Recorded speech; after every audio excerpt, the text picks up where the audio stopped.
All right, can you state your question again?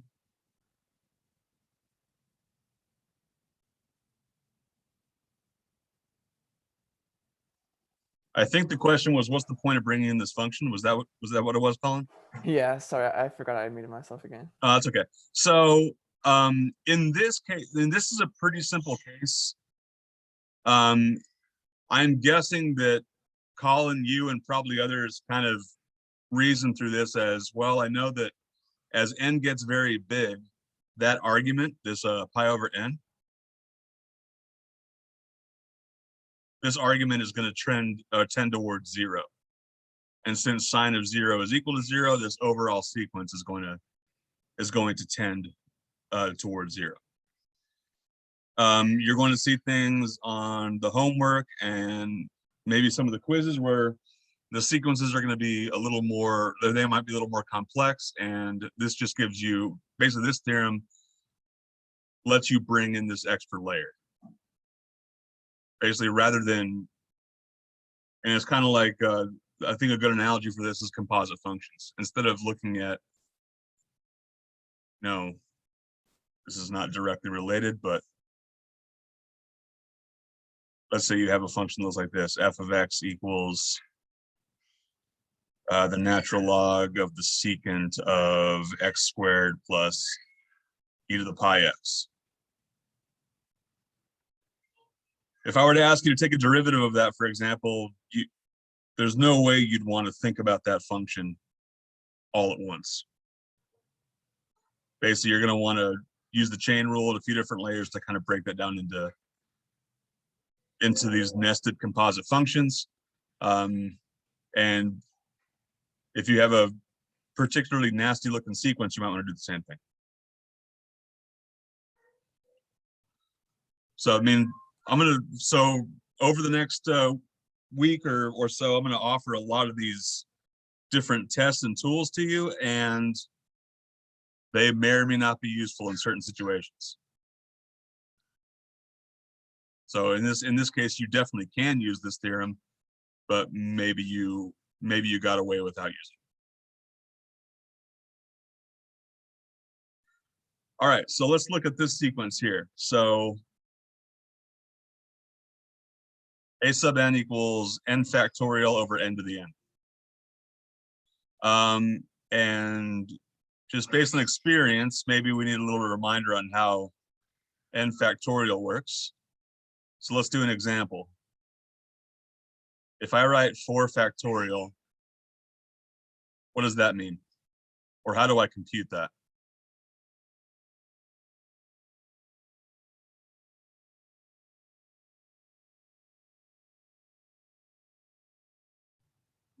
Four times 3 times 2 times 1. Right. So that's what factorial means, is whatever the argument is, in this case it's 4, you multiply it by all the integers counting down to 1. So kind of implicit in that is that function, the factorial function, is only defined on the positive integers and 0. So that's the only time it really makes sense. Which is fine for sequences, because sequences are functions that, they're not continuous. They're only defined for positive integers and perhaps 0.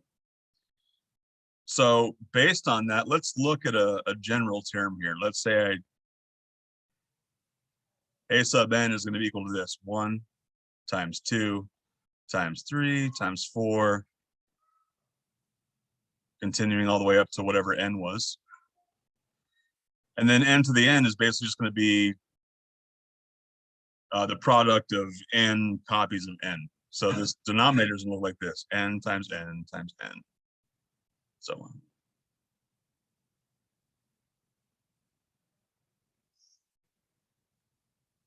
So basically, for any value of n, this is what the nth term in this sequence is going to look like.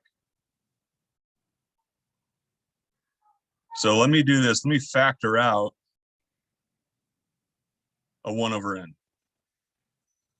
If I factor out a 1 over n, I'm going to have, what's going to be remaining is 2 times 3 times 4 all the way up to n. And now I have n minus 1 copies of n.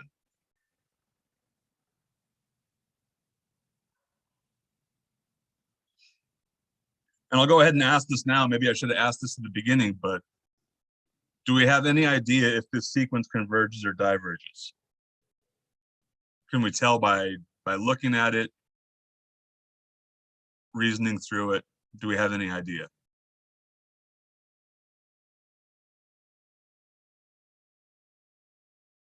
So one thing I'm not saying this is going to help us, and it's certainly not going to be, you know, an airtight argument, but let's make a table of a few values here. And let's get a few terms.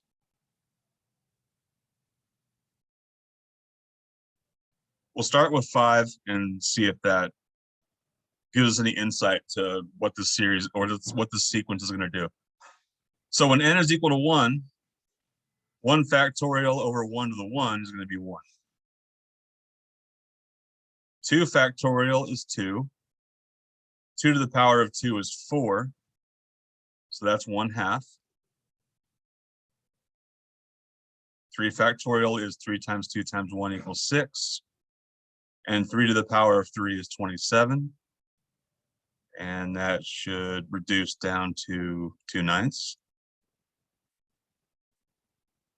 Let's do one more. 4 times 3 times 2 times 1 is 24.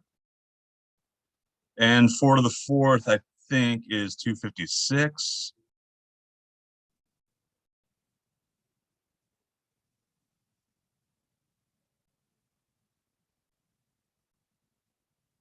I am relatively sure that reduces to 3/32, but if somebody wants to give me a double check there, that'd be great. And this last one's going to be tricky. 5 factorial is 120. What's 5 to the 5th power?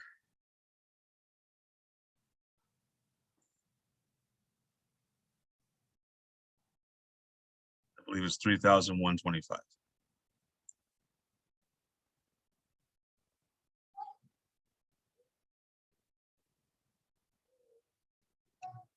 And just in the interest of time, I'm going to leave that unreduced. So based on that, does that give us any insight? What do we think the sequence is going to do?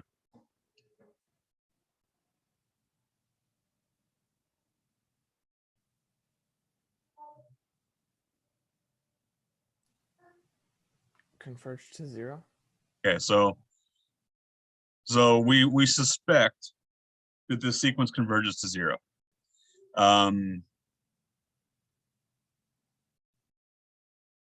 But a couple things to think about here. I mean, I'm basically offering you a 50-50 here. So it either converges or diverges. So like I said yesterday, the answer is not nearly as important as, you know, your argument. How do you convince me that you understand why it converges or diverges? So for this one, let's set up that squeeze theorem.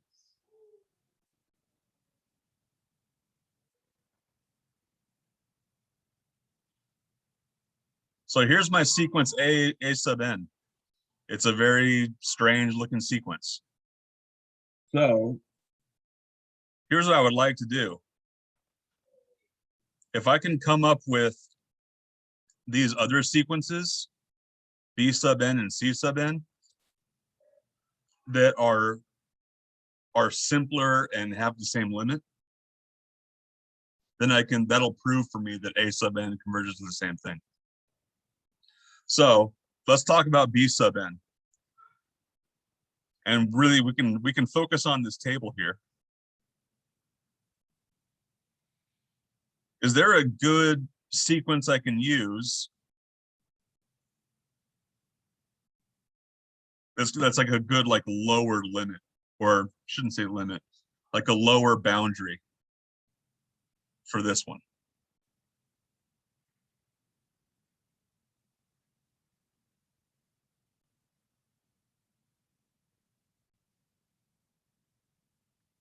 this is our first time at this, and this might be a little hard to identify, but, or Colin, did you have something? I saw you unmuted for a bit. Yeah, like 1 over n to the n or something.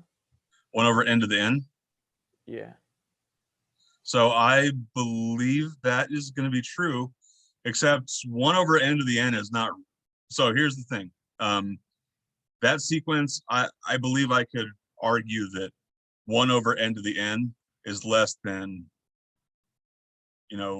my a sub n. But 1 over n to the n is that's kind of a strange sequence. I'm not sure I could argue about what its limit was. But here's something simpler we can put in for b sub n. If we look at our table here and just kind of understand that, my numerator is always going to be positive. My denominator is certainly always going to be positive. I can say, without much pushback, that a sub n is always greater than 0, or at greater than or equal to.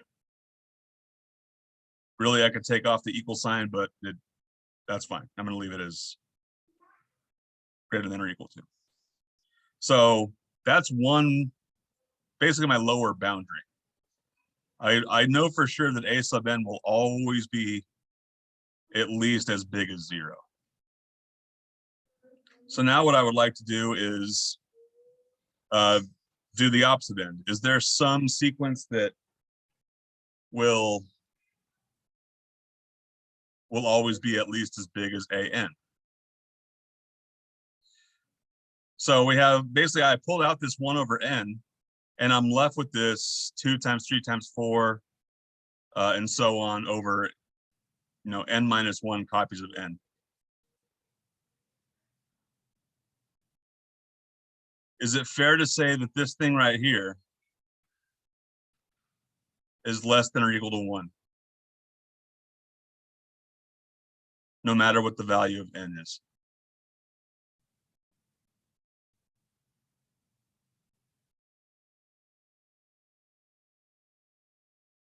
So hopefully you see that this, my n over n at the very right here, that's 1. But all these other terms to the left, you're basically dividing some number by some bigger number. So hopefully I've convinced you there that if I pull these things apart here, I have 1 over n multiplied by all these other terms, and their product has to be less than 1. Less than or equal to 1. So because of that, I can bookend this sequence above by 1 over n. I'll go ahead and pause for some questions there, because maybe that reasoning was a little mysterious. So ask me some questions, and I'll be happy to defend what I've done so far.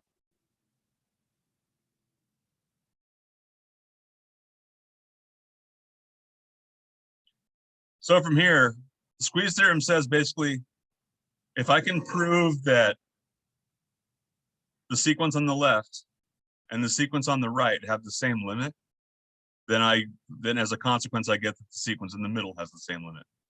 So I'm going to go ahead and write this out, but it's probably pretty clear. The limit as n goes to infinity of 0 is 0. And 0 is a sequence. It's a constant sequence. It has an infinite number of terms, and all of them are 0. So it obviously converges because it only has one value. How about the other one? What's the limit as n approaches infinity of 1 over n?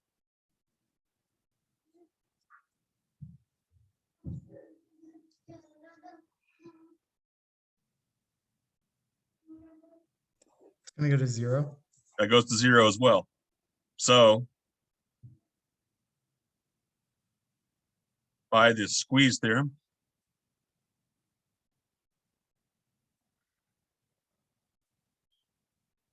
the limit as n approaches infinity of a sub n is also 0.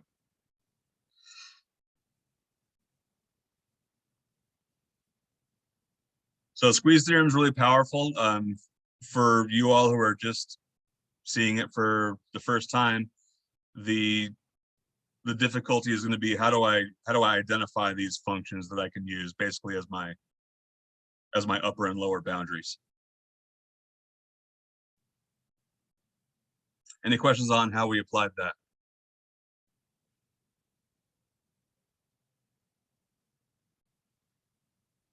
All right. All right, so I think we've answered a question like this before, so but that's okay. Let's talk about it. So I have this sequence R sub n. So basically, this sequence is going to look like this.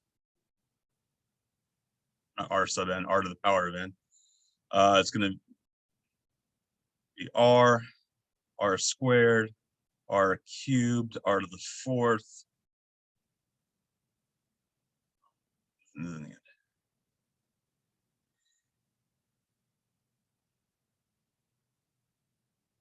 So let's kind of set up a number line here, and I'll get us started.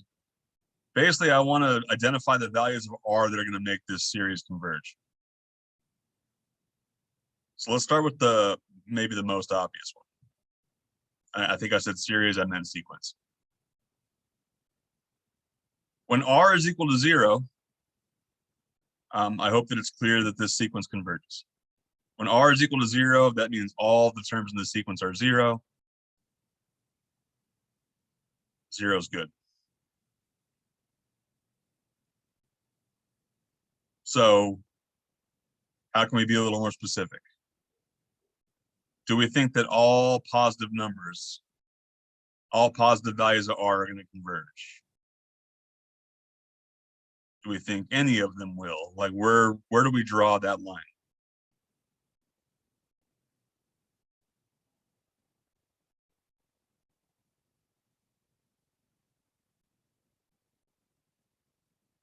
Let's try one out. How about R equals a half?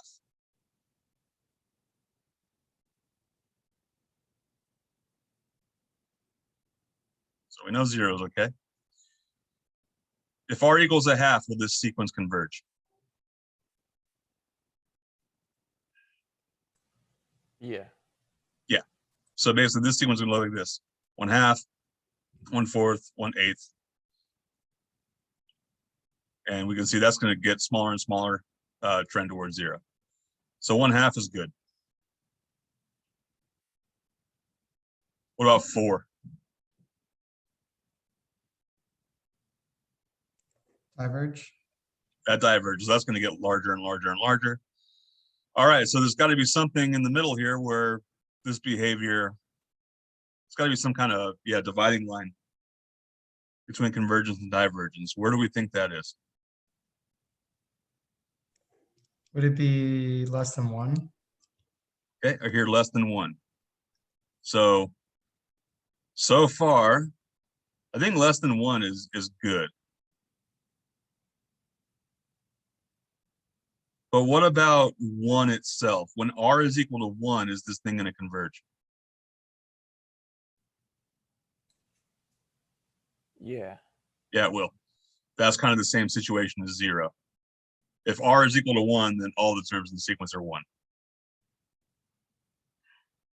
All right, so we certainly know that everything included between 0 and 1 is going to converge. All those R values converge. What about negative numbers? If R, are there negative values for which R converges?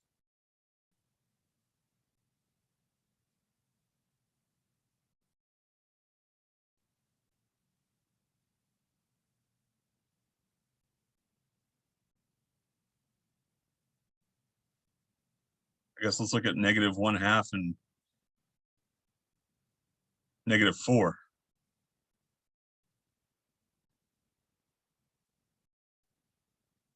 What happens at -1 or -1/2?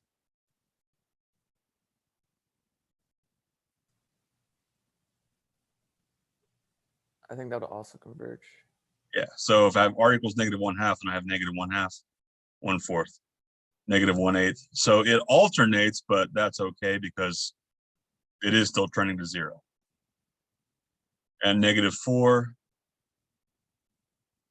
Hopefully this isn't too surprising that that'll diverge. It'll alternate, but the absolute values will be consistently getting bigger. Let's go ahead and look at -1.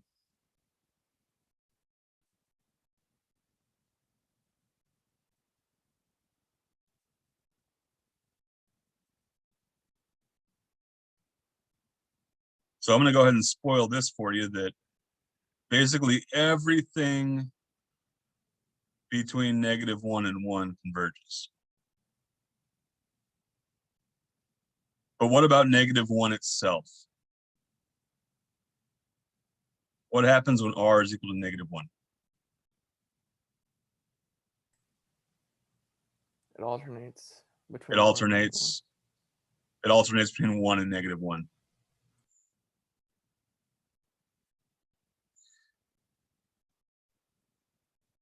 So because of that, -1 is not included. So basically my R values are, if R is inside this interval, -1, 1, or if you prefer, -1 is less than R, which is less than or equal to 1.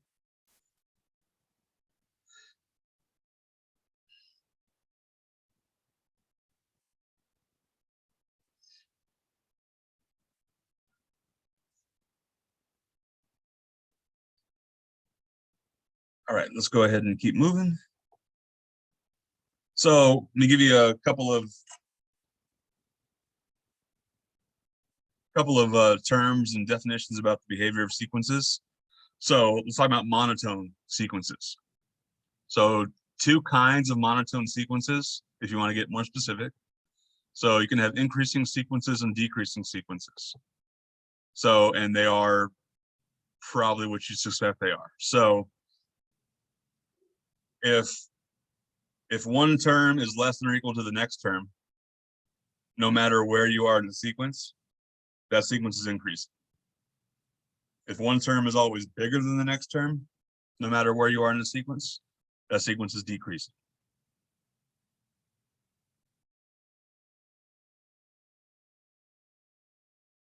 And if either one of those things are true, then you have a monotone sequence, or monotonic, sometimes you'll see.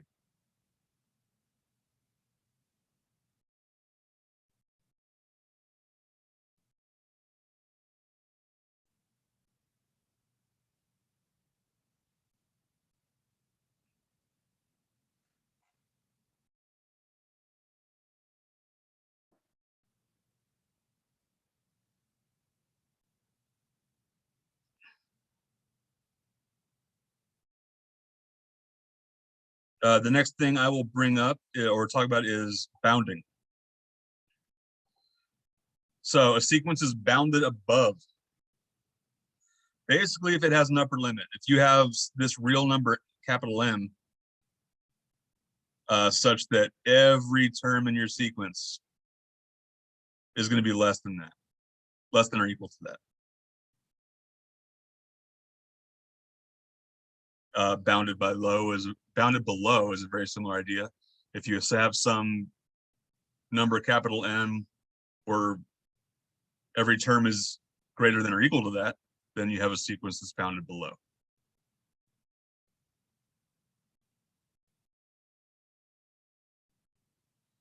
And if you have both of these conditions met, then you have a sequence that is you can just refer to it as bounded.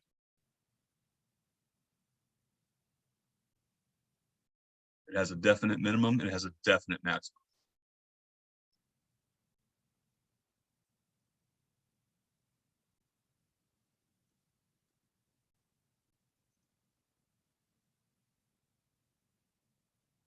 So any question about either one of those?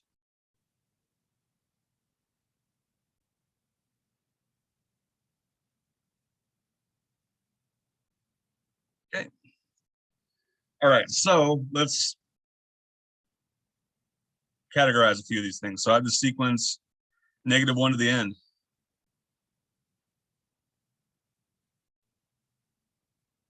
So first, is it monotone?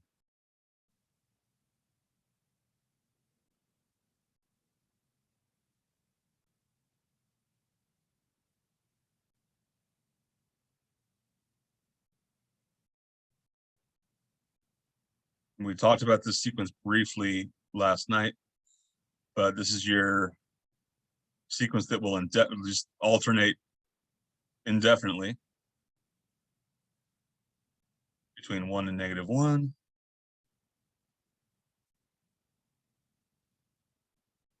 So is it monotone? Is it strictly increasing or strictly decreasing? Or does neither one happen?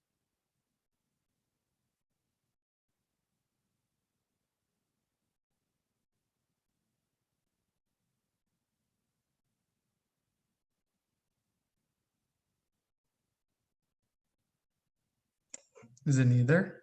It's neither. So it's alternating. So it will basically, since it's an alternating sequence, it is increasing from one term to the next and decreasing to the next and increasing, because that's not monotone. Is it bounded?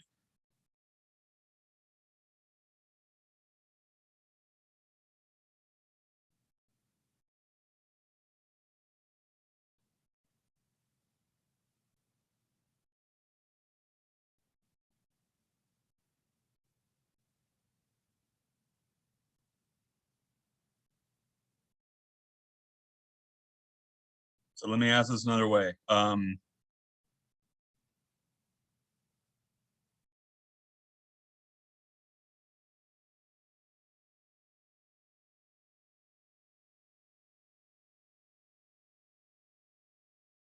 Is there some number, capital M,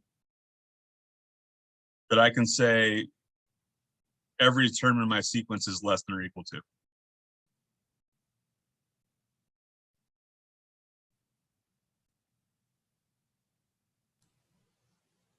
Would that be 1 for this?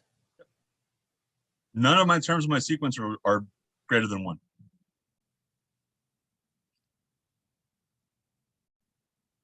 All right, how about a lower bound?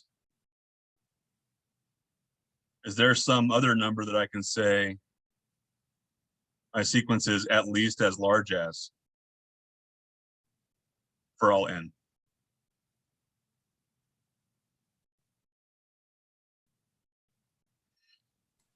-1. -1. So I am bounded below by -1. I am bounded above by +1. So yes.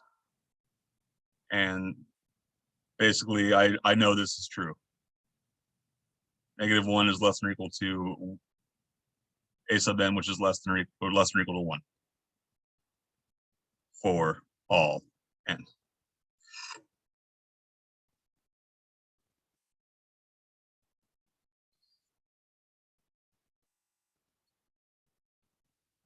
All right. Move to the next one. How about this sequence here? So we drew a graph for the last one. Let's do a table here. And if I think I've brought it up before, but I recommend getting a sense for what the sequence does by either graphing it or taking a look at what the first several terms do. Like I said, it can't really base a proof on that, but it's good for kind of organizing yourself and seeing what's happening. So when n is 1, I have a sub n equals 1/2, 3/7, then 3/8, and really I should leave this unreduced.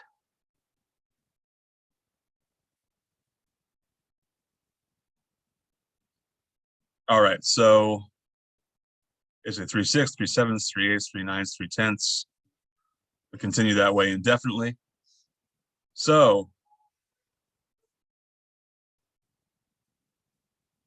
is this sequence monotone?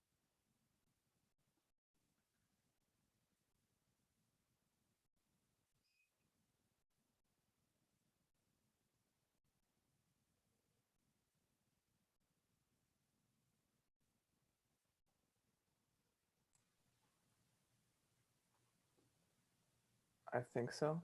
Yeah, it is. So another way to see this is another way to think about it is your numerator is 3. That's a constant. Your denominator is variable and it's growing. So basically you're dividing a constant by a number that's increasing. So yes, it's monotone. Specifically how? Is it decreasing or is it increasing?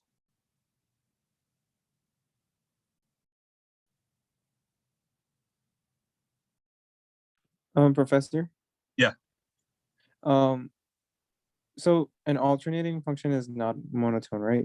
Yeah, I mean, in fact, it's as far from monotone as you could be, because if But then if you sort of like, I don't know, it's just a doubt. Then if you take the whole thing, like if it's like it's repeating, right? So isn't that exactly what monotone is? Like, yeah. no, I mean, by definition, mathematically, monotone means increasing everywhere or decreasing everywhere. So if you have an alternating sequence like the one we just looked at, then Okay. between every subsequent pair of terms, it's doing something different. Oh, so it's a contextual stuff. Yeah. So Okay. I mean, you're probably used to seeing monotone in other contexts, and yeah, this is a different definition. So this one is monotone, is decreasing. So is it bounded? And here's one thing you know right away. If you know your sequence is decreasing, then you already know something about how it's bounded. You already know that it's bounded above. Because if you have a sequence that's decreasing, then the first term in the sequence has to be the maximum.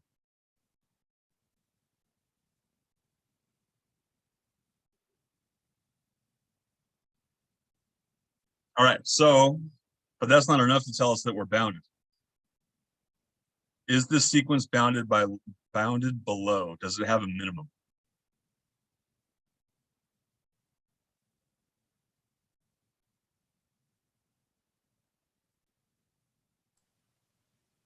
Zero. Should be 0. Yeah, hopefully we can tell by looking or by working out the limit here that it's bounded below by 0. So yes, it's bounded.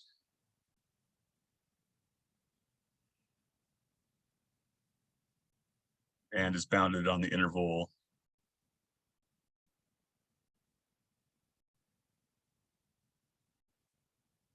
So it's bounded. Let's be more specific about this one.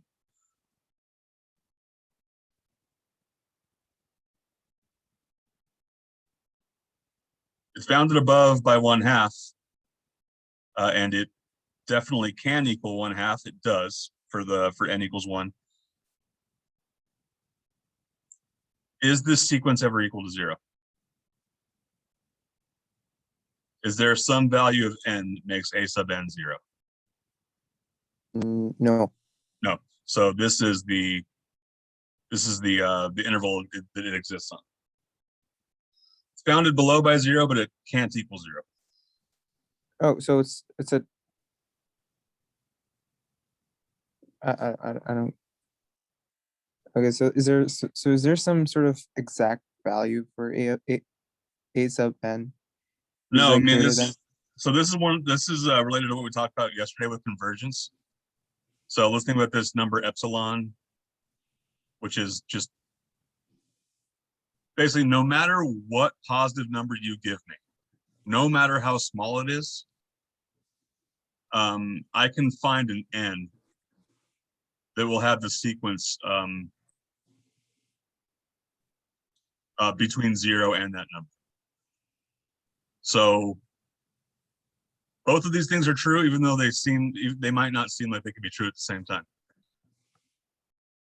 0 is the minimum. It is the, I'll use the formal math term here. It is the greatest lower bound. So 0 is the greatest number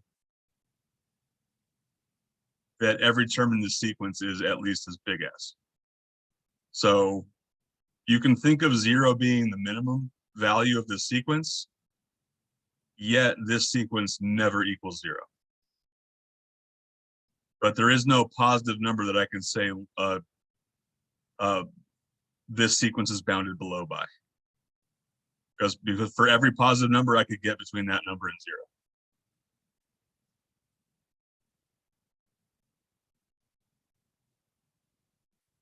All right. Thanks. Thank you. All right.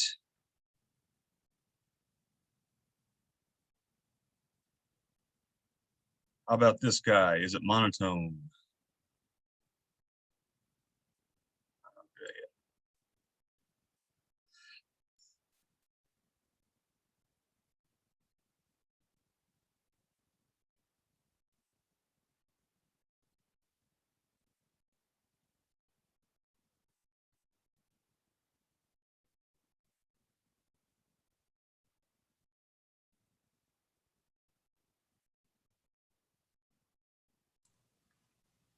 Yes. Yes. This one's decreasing as well.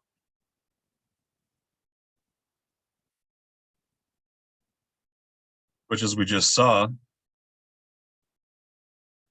means that it is bounded above. And it has to be bounded above by whatever the first term is, which in this case is a half again.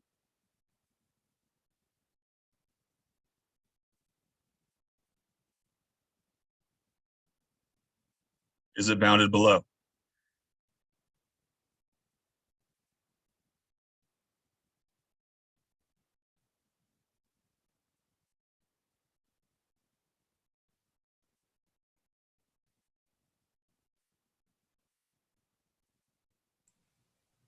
Would it be 0? Yep, 0 again.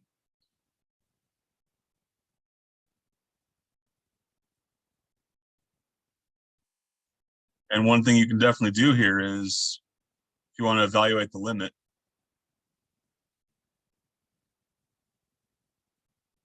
this limit is equal to, I'm going to divide, or yeah, divide both numerator and denominator by n over 2, or sorry, n over 2, by n squared. So then this becomes 1 over n over 1 plus 1 over n squared. Which numerator goes to 0, denominator goes to 1 plus 0. So guys, I'll kind of keep reiterating, it's one of the difficulties with all these different techniques and options you have is, the kind of paralysis by analysis. You have so many options as to how you might be able to look at things. Not all of them are going to be useful, but while you're getting the hang of all this stuff, kind of have to figure out which tools to use in any given moment.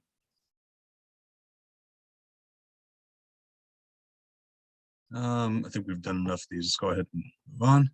So here's a theorem that I want to talk about. So actually, yeah, every sequence that is bounded and monotone is convergent. So let's just do one example here. I'll do an increasing sequence, but really a very similar picture could be made for a decreasing sequence. So I want my sequence to be monotone. Or sorry, bounded. So that means there's some capital M up here that I know that my sequence will never surpass. And I want my sequence to be monotone. So that means my sequence is always increasing. So if I have a sequence that's always increasing, but it can only increase to a certain level, to a certain value, then that sequence has to be convergent. So hopefully that sort of makes intuitive sense. But this is another good tool to show that a sequence converges. If you can show that it's bounded and monotone, then you get that it has to converge.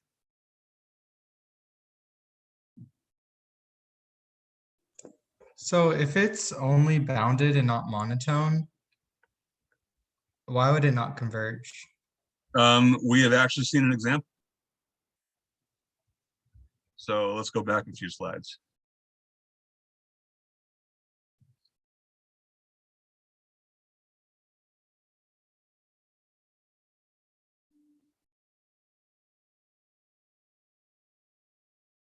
So this one here, this alternating sequence, this is bounded, not monotone. Oh, okay, that makes sense. Yeah, so, and that's one thing that I think is a little mysterious about convergence of sequences. I think, and I say, not just people who are just learning it for the first time, like you all are, but there's this kind of instinct that, all right, if a sequence diverges, that means that it just blows up to infinity. And this alternating sequence here is a pretty good example of why that's not true. You could have a sequence that diverges without doing it.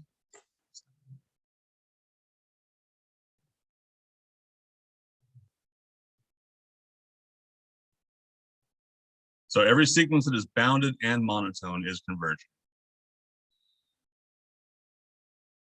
So we can use that idea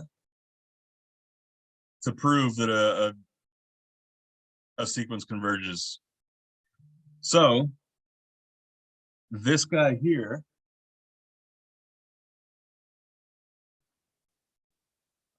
this is a recurrent sequence. Basically, it's defined by this recurrence relation where everything else we've looked at has had what you might refer to, or you might hear called an explicit formula.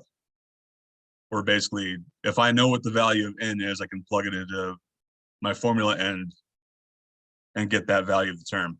This one's not really like that. This one, basically, you have to build up the terms one at a time. But let's go ahead and do that. Let's look at a few terms and then try to understand what's going on. So 1, 2, 3, 4, 5. I am told that the first term is 2. And I can build the next term from there. I know it's going to be 1/2 of 2 plus 6. So that would be 4. So then the next term will be 1/2 of 4 plus 6. So that'll be 5. And then 1/2 of 5 plus 6. That'll be 5.5. And then 5.75.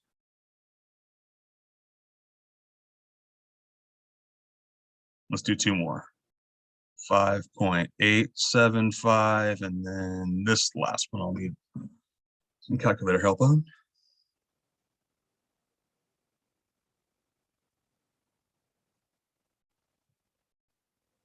5.9375. So if we can, it would be a good idea to come up with a guess. Basically, do we have an idea?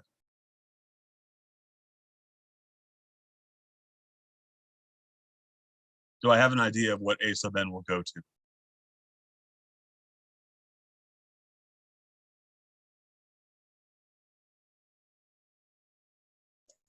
Six. 6. Yep.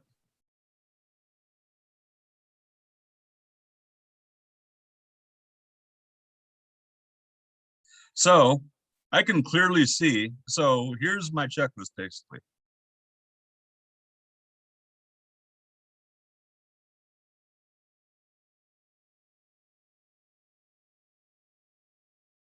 If I can show that this sequence is monotone and bounded, then I've definitely proved that it converges.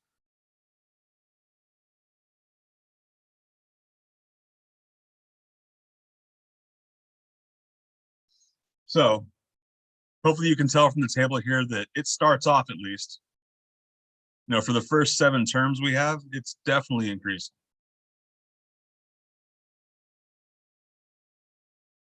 But is that always going to be true?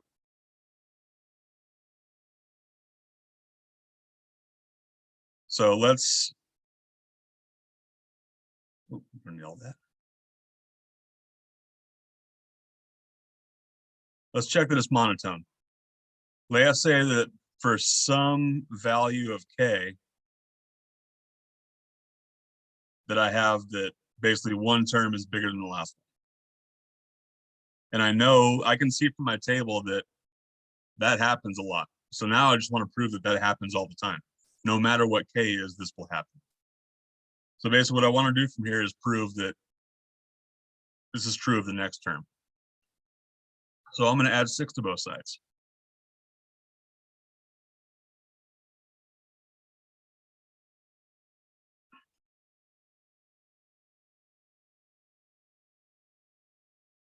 I'm going to multiply both sides by a half.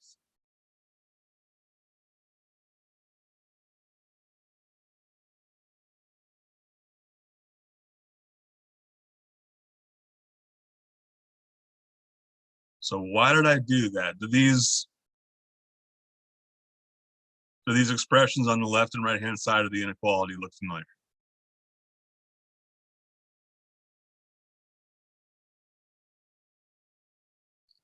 Basically, this is just my recursive formula here. This left-hand side is going to be equal to a sub k plus 2. This right-hand side is going to be greater than, or sorry, equal to a sub k plus 1. So basically what I've shown here is that no matter where I am in the sequence, if one term is bigger than the last, then the very next term has to be bigger than that original term. So this pattern will continue forever. So yes, a sub n is monotone. Specifically increasing.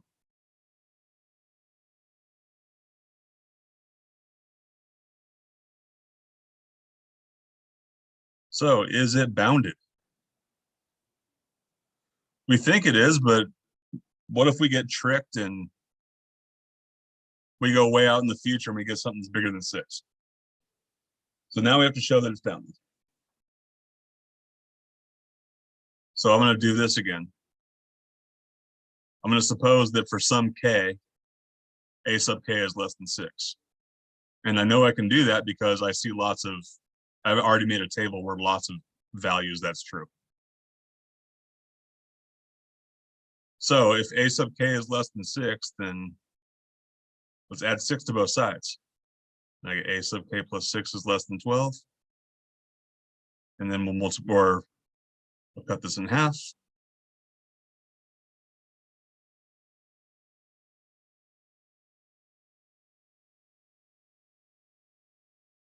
And now we just have this left-hand side is equal to my recursion. So a sub k plus 1 is less than 6. So basically I've proven that this pattern goes on forever. If one term is less than 6, then the next term has to be less than 6. And since that'll go on forever, then yes, I am bounded above by 6.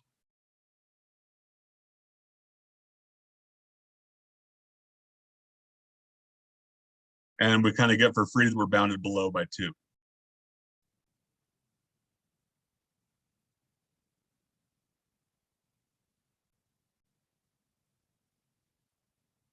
Any questions on this?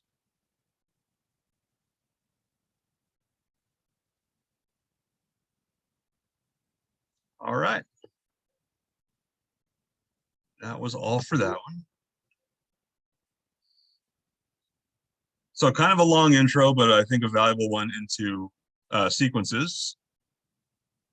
So next thing I want to talk about is series, which they're different from sequences, but very, very closely related.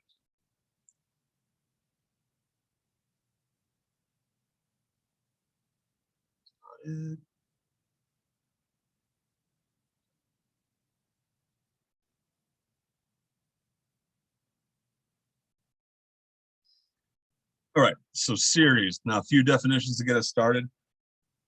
So, and really, we're just to remind you what a sequence is. It's a list of terms in some predefined order.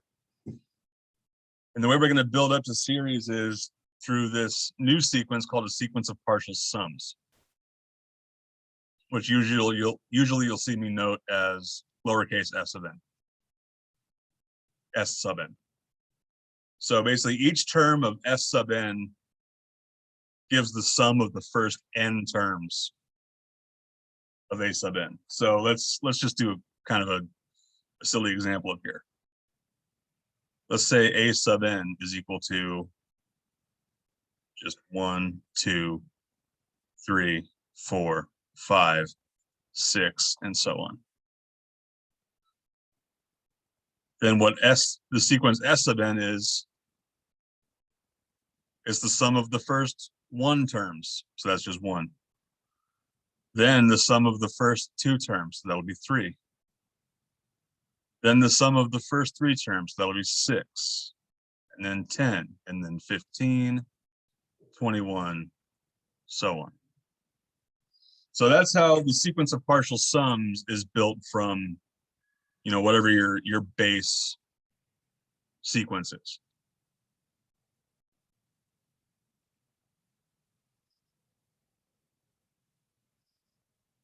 And that all builds up to a series. So a sequence of partial sums is by definition not infinite.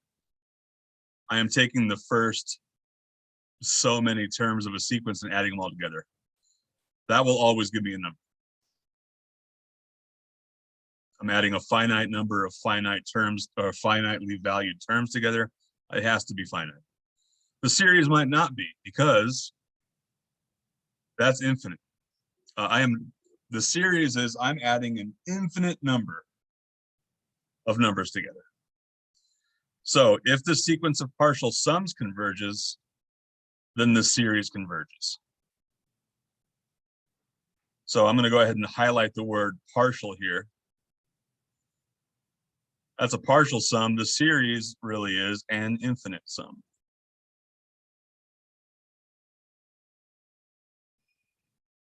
So for the series, I do not have a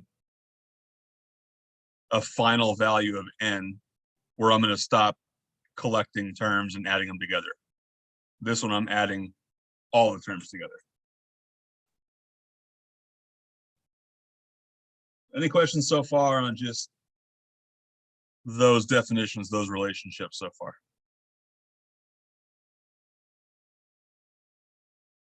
Okay. Oh, my fault. So if that series converges, then it converges to this, basically I really don't like the word, I put this word finite here. So maybe I'll fix this later, but when I say finite, I mean that S is a finite number. It's a real number. But I got that number by adding together an infinite number of terms.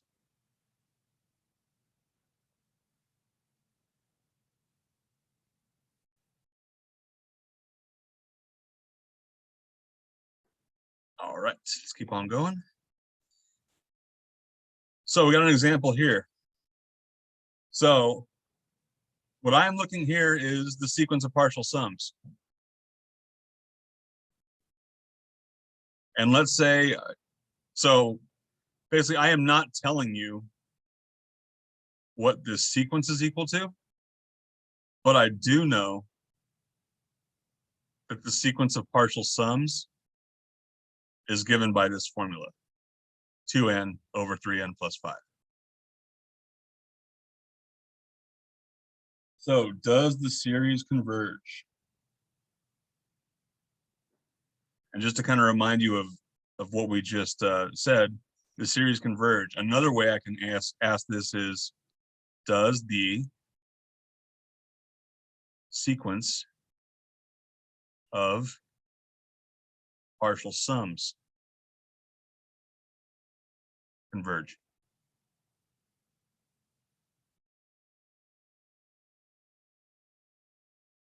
And knowing that you can rephrase this question that way really means you're not doing anything that's terribly different from what you've already done. Basically, I am asking you, if you know how to find this limit.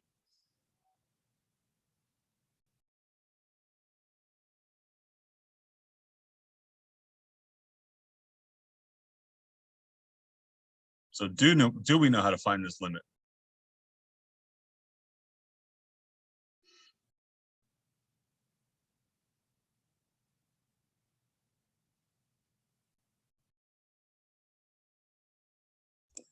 Yeah. What is it? Would it be 0? It's actually not 0.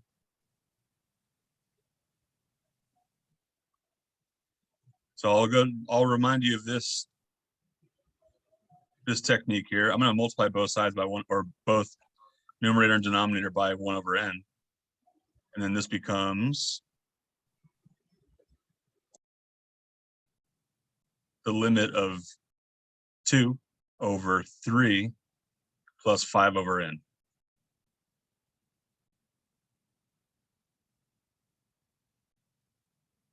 Now, what do we think about this limit?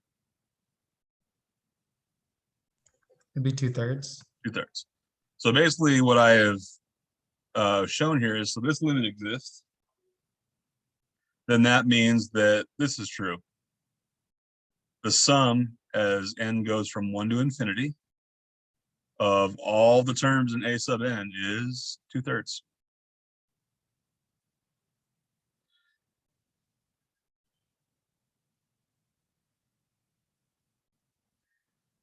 And while we're at it, another way to think about this limit here, think about what happens to this rational function, or this rational expression as n goes to infinity. As n gets really large, 2n is going to get really large, 3n is going to get really large, and the 5 is not going to change at all. So really, as n gets very big, that 5 will become overwhelmed. And essentially what you're looking at is just 2n over 3n, which also simplifies down to 2/3.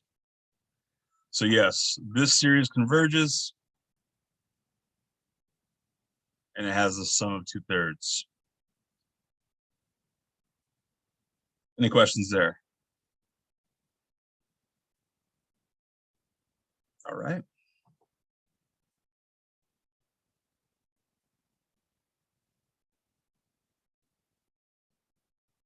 So this might look a little familiar. We did something kind of like it that was kind of motivated by the same things.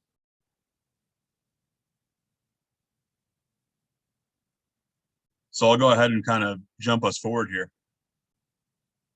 So in the past, when we had this sequence, r to the power of n, we said that converged if we had -1 less than r, which was less than or equal to 1.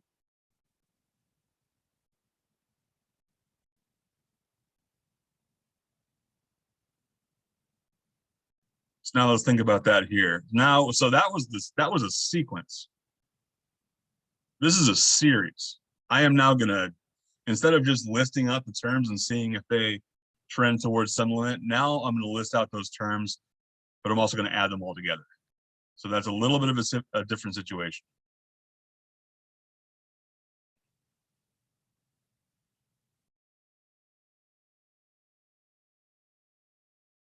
So if r is inside this range or inside this interval, do we still believe that it's going to converge if we're looking at a series? So let's look at a number line again.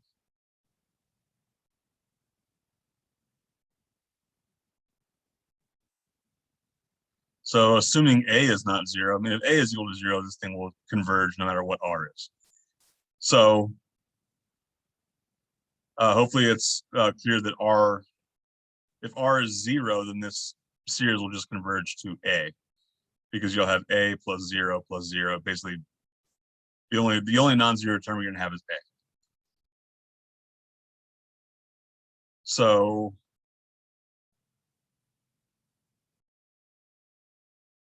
I'm going to let you know this for free. Anything bigger than -1 or sorry, smaller than -1 or bigger than 1 is going to make this thing diverge because it's going to blow up to either infinity or it's going to alternate. So its absolute values are going towards infinity. Why did I put negative here? We've already decided that. So let's think about if the sequence is alternating, then even when you're adding terms together, it's never going to, the sum is never going to settle on some number because you just, basically you're always adding some negative or some non-zero term to it. And in this case, we can't even include 1. Because let's think about what happens if r is equal to 1. So if r is equal to 1, what you have is this.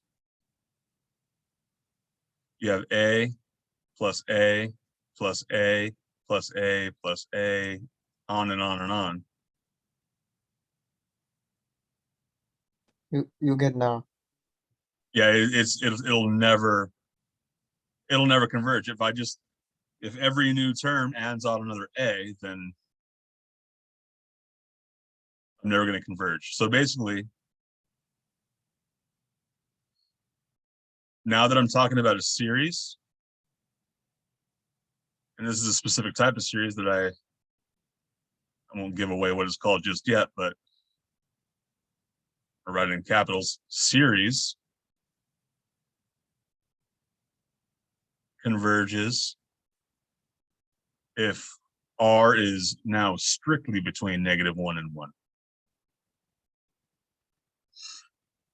So now that I'm not just talking about the sequence, I am not allowed to have r equals 1.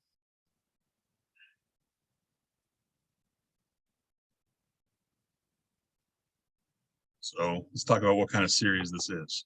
This is what's called a geometric series, which you may have seen before, maybe not.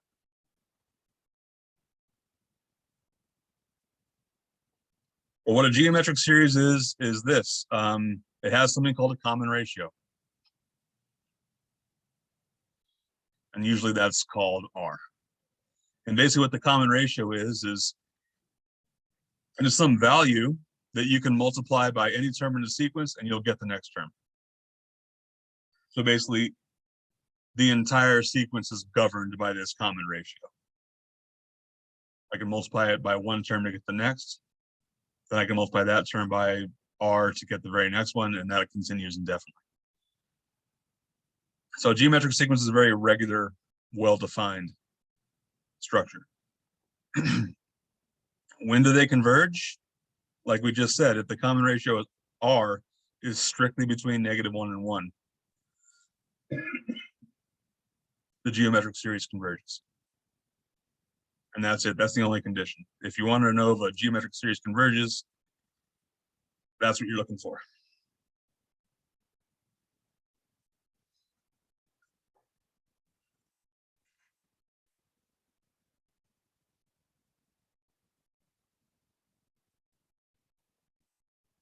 For all other R, the series diverges.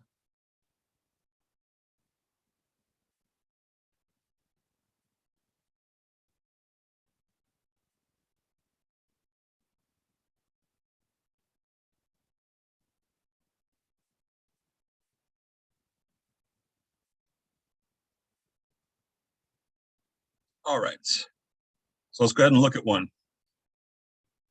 So I want to find the sum of this series.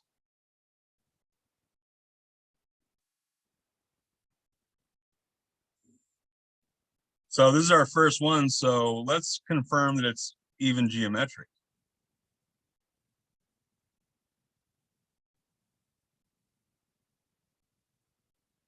So if it is geometric, it's going to have some common ratio R. What would that ratio be based on the 4 terms I'm giving you right here?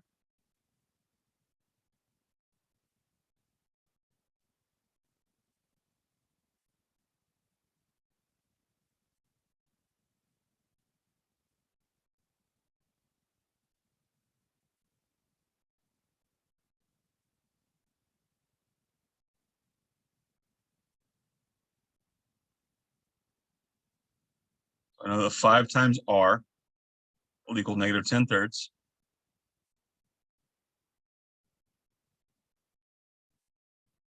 Which means r is equal to negative 10/3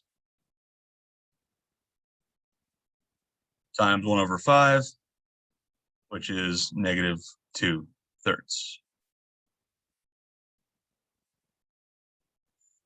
And if you want, you can check that multiplying any one of these terms by negative 2/3 will get you the next one.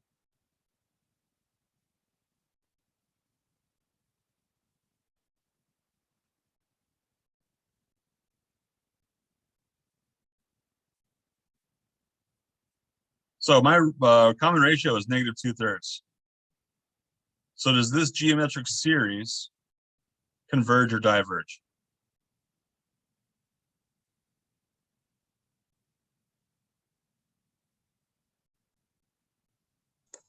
Converge. It converges. It's in between -1 and 1.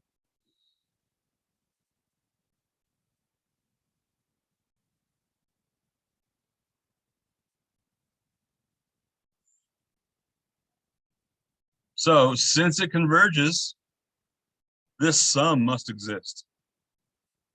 So let's figure out a way to find that. So let's start by looking at the partial sums. And I'm going to do this in general. So all geometric series look like this.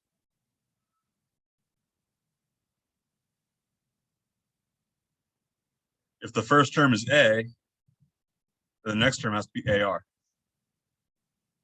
Next one has to be ar squared, then ar cubed, and that goes on forever.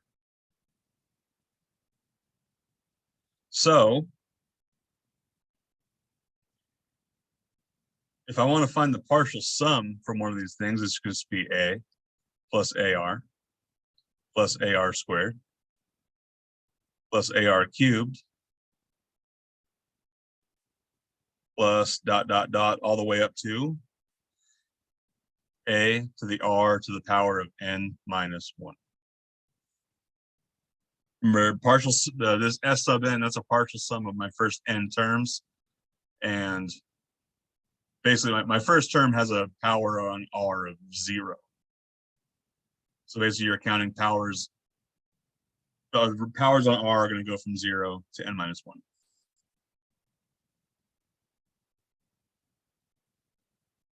I'm going to do one more thing here that maybe won't be obvious why, but hopefully it will be in a bit. I'm going to have this other product called r. Basically, I'm going to multiply this entire sum by r. So that'll make this, and I'm going to go ahead and slide everything over. ar plus ar squared plus ar cubed plus ar to the n minus 1 plus ar to the n.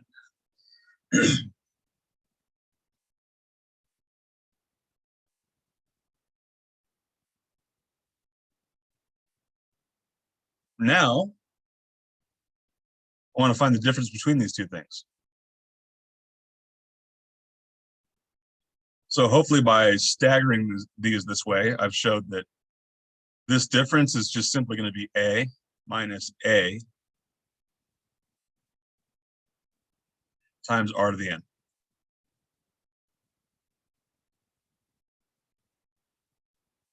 So if I factor on both sides,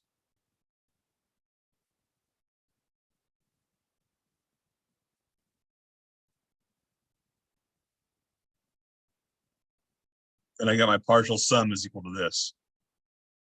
A times 1 minus r over r to the n over 1 minus r. And even though that's not the answer we're looking for right now, it's a very powerful relationship for basically finding the partial sum of any geometric series. So that's a partial sum. What if I want an infinite sum? As n goes to infinity, then I'm going to be taking an infinite sum. What happens to this partial sum as n goes to infinity?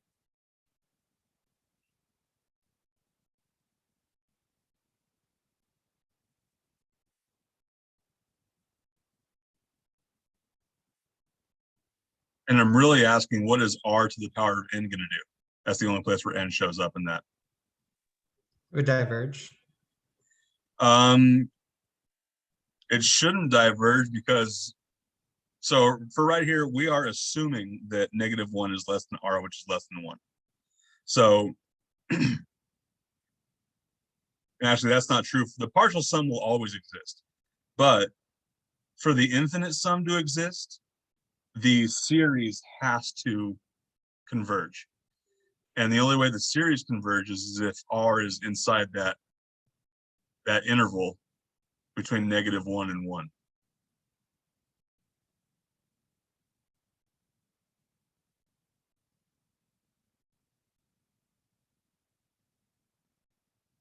So if r is in that interval, what's going to happen to r to the power of n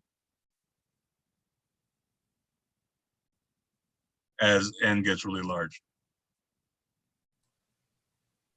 Go to 0. It goes to 0. So the infinite sum then is just going to be a over 1 minus r.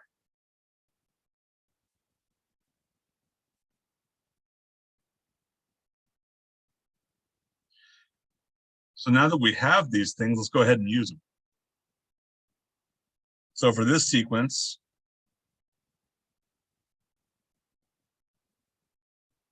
what should I substitute for a in this case?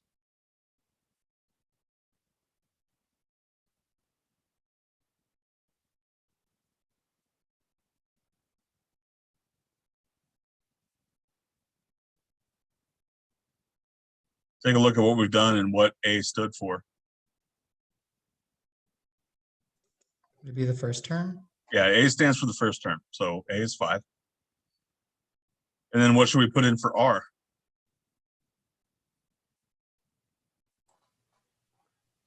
-2/3. -2/3.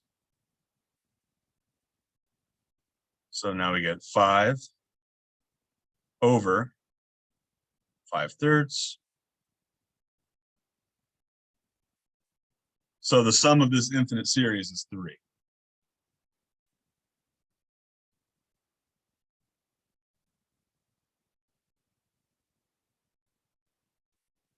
So as n grows without bound, as n goes to infinity, this sum will go to 3.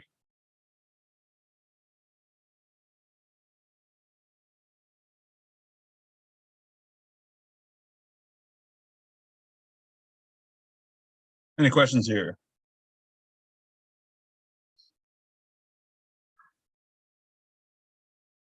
All right, let's keep on going.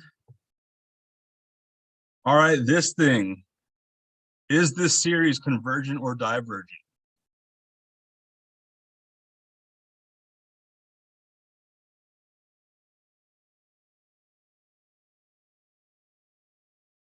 So what can we do here to maybe make this a little more digestible, a little easier to think about? Any ideas? Could you split them up? Split them up how?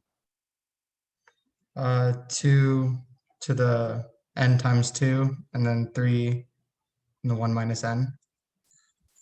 So 2 to the n times 2. I think you mean like this.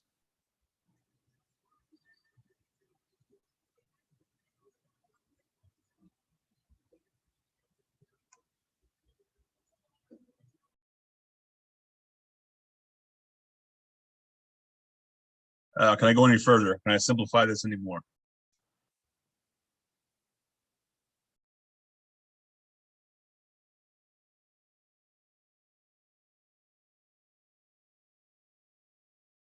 So let me remind you of some of our exponent rules that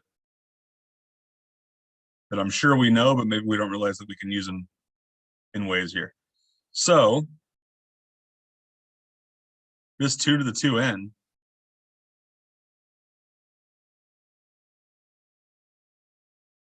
you can really re-express this as this 2 to the 2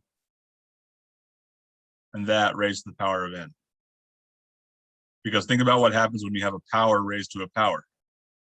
You simply multiply those powers together. So you could leave it like that, or I put the parentheses around it for a reason. Let's just go ahead and evaluate that. That becomes 4 to the n.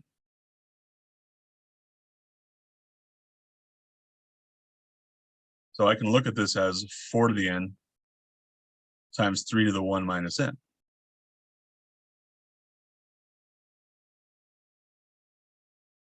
So another exponent law I'll jog your memories on is this. What if I have x to the 4th times x to the 7th?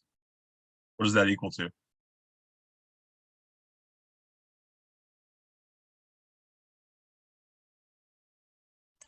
X to the 4 plus 7. Yeah, x to the base, yeah. So yeah, if I multiply like bases, I can add the exponents together. And I think that is something that we all know and can do easily. Maybe we don't realize that we can do this in the opposite direction. So what I can do with this 3 to the 1 minus n is this. 4 to the n times 3 to the 1 times 3 to the negative n.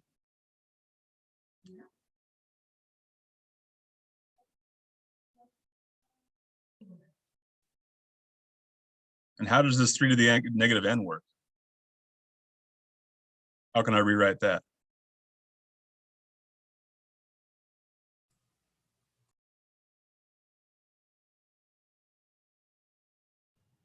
One over 3 to the positive n. Yep. So now I can do this. 3 times 4 to the n over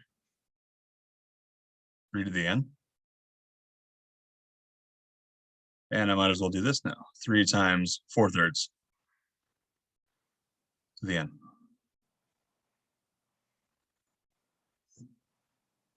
All right. So now I'm going to rewrite this whole series like this, because I have done this carefully. These are mathematically equivalent. Does this series converge or diverge?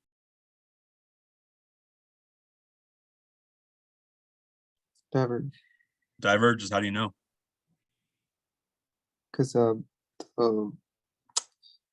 R is like it's greater than 1. Yep. So r equals 4/3, which is greater than 1. So series diverges.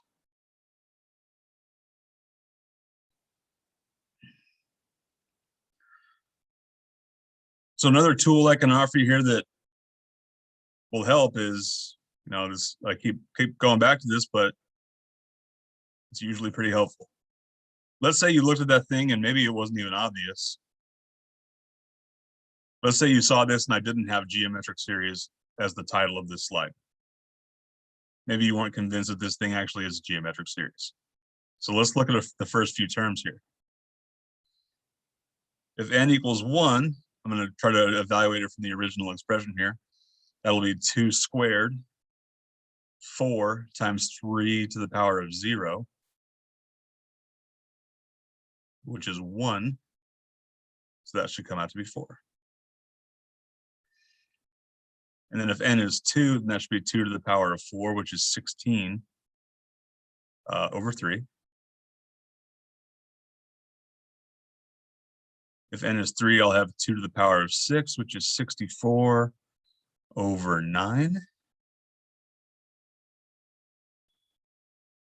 So even though this original expression I gave is, it's takes some work to simplify and put into a more usable form, if you start just looking at the first few terms, hopefully it becomes more clear that, yeah, this really is truly a geometric series. In fact, I'm going to just omit the last one.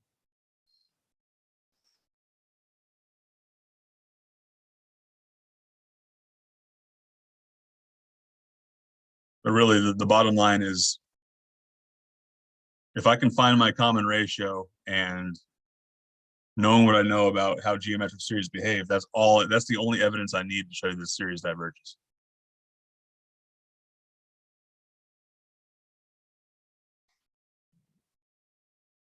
All right, any more questions on that? Okay.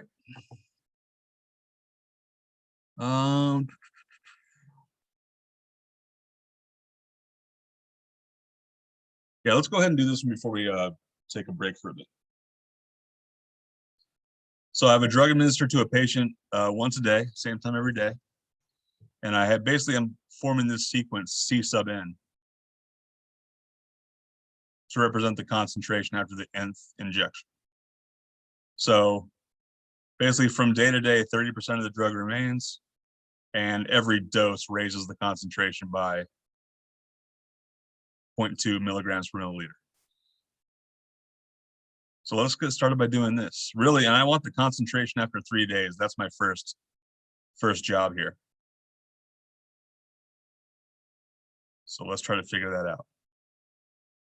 Start off with just 3 terms.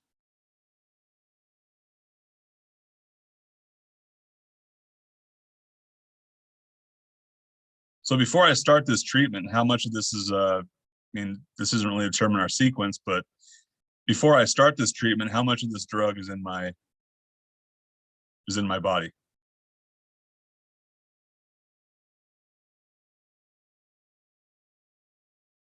One 100%. Not 100%. I mean, I have not been given it yet. Oh, you okay? So it I should don't be, know. yeah, 0. I'm going to start off with 0.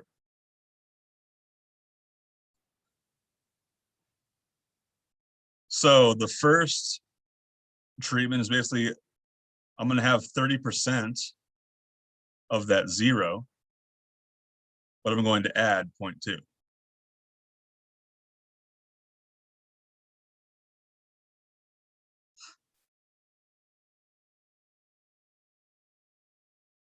So if I continue that, it's equal to 0.2. After the second injection, I'm going to have 30% of that 0.2, but then I'm going to add another 0.2. So I believe that comes out to 0.26.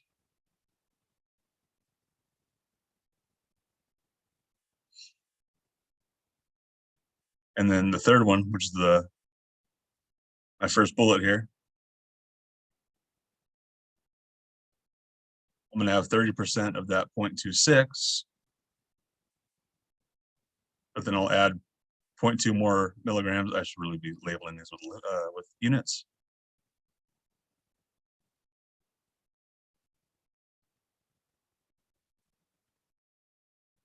And that should give out to 0.278.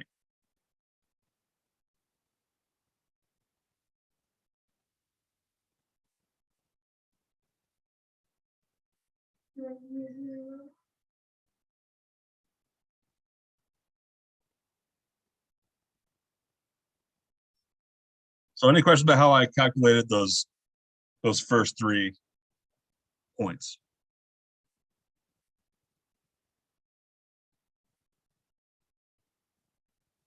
All right, so now the next part, I would really like to generalize this. So how do I find basically Cn?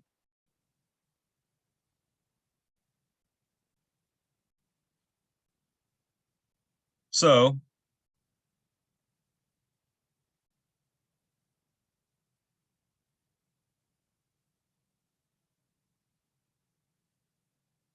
my first dose was basically 0.2.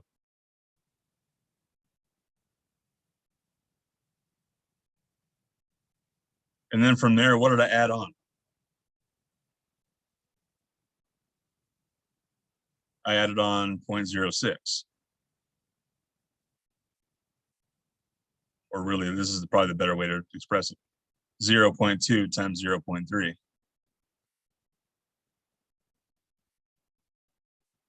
And then 0.2 times 0.3 squared. And even though I haven't done this, for the next cycle, it would have been 0.2 times 0.3 cubed. So again, hopefully by re-expressing this, hopefully it becomes clear that this is a geometric series, this progression here.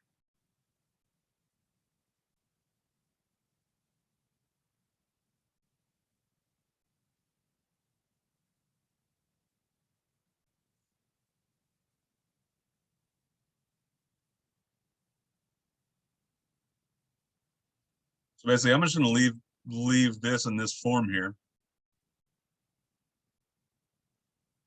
because I think it's going to be more useful for where I want to go. Now, this last one, I want to know what the limiting concentration is. So basically, I want to find what this infinite sum is. So basically, assuming I stay on this treatment forever, what is this limit going to approach?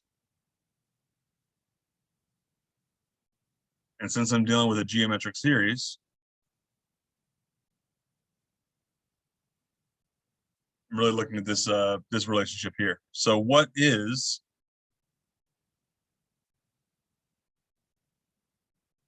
my first term in this case?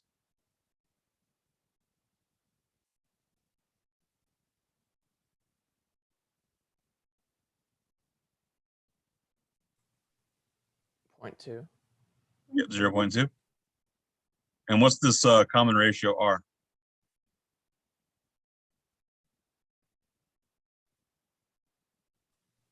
0.3.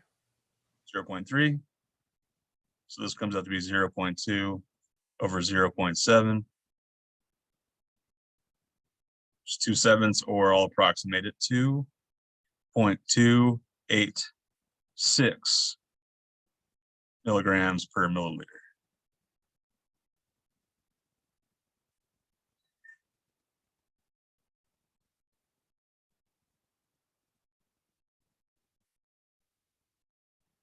All right, any questions so far? All right, let's take a little bit of break. Let's come back at 7:56, and I'll see you all then.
All right, I have 7:57. Let's go ahead and get back into it.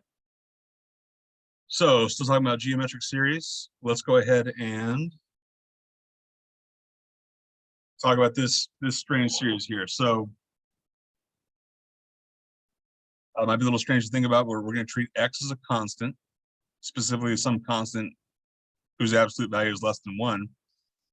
And our series is still going to vary with respect to n, as they usually do. So if we write out, at least start to write out what this series looks like, and what we have is this. So we have x to the, and notice that this starting index is 0. So we have x to the 0, which is 1, plus x to the first, plus x squared.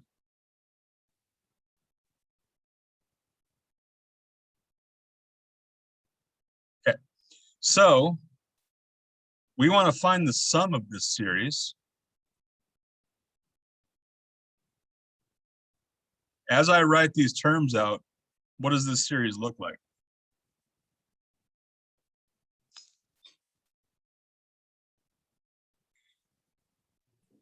Is it a geometric? Yeah, it's a geometric series. So if we're going to call it a geometric series, then we should have an idea what this common ratio R is. So what's our common ratio in this case? X. It's just x, yeah. To get from one term to the next, I'm multiplying by x. So I want to find the sum of this infinite series. Sounds like I'm pretty well convinced that it is geometric. So how do I find the sum of this series?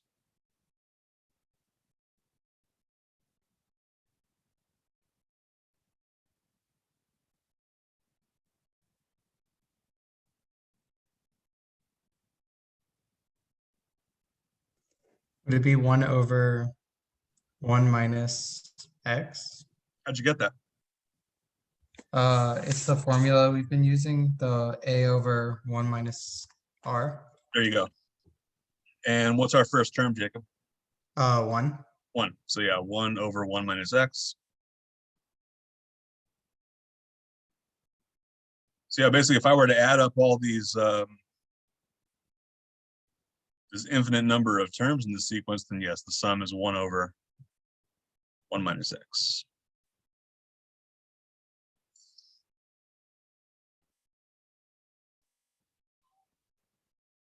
But we don't know the x, right? Oh yeah, okay, we know the x. We don't know the x, but we know enough that this series converges. Because if x is, if the absolute value of x is not less than 1, then this, yeah, the sum doesn't exist at all.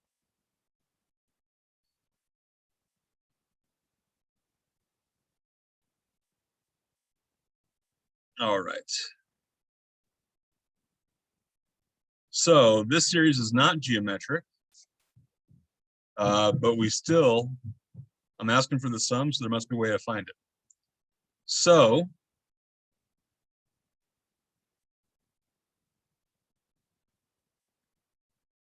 basically what I have here is this thing, 1 over n times n plus 1.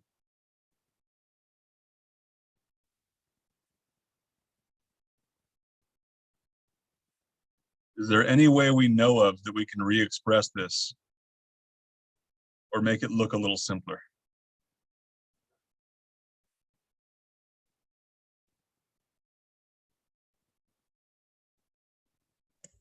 Would you distribute the n? You could.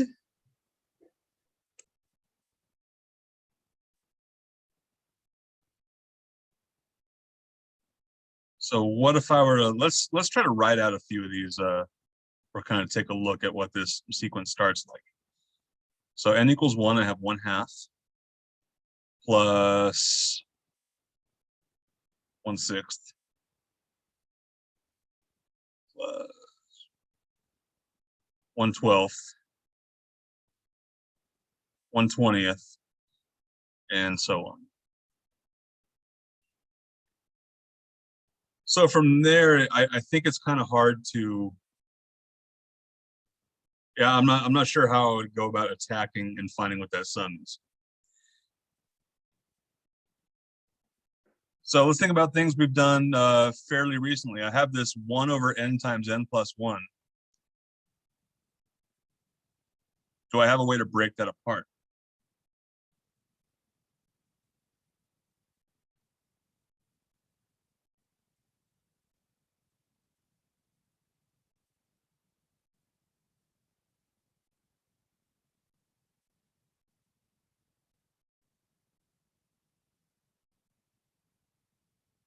Maybe like this.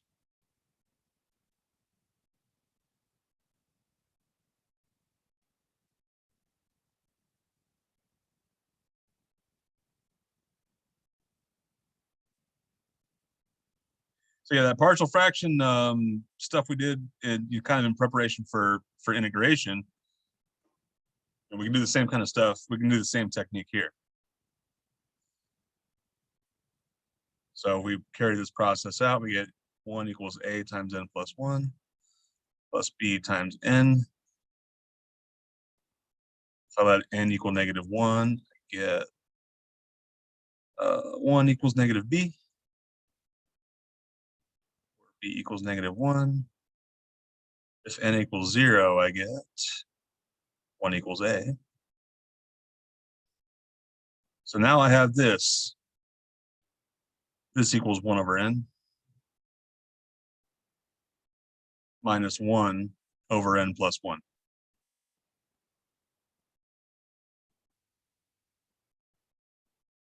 So let's see if this series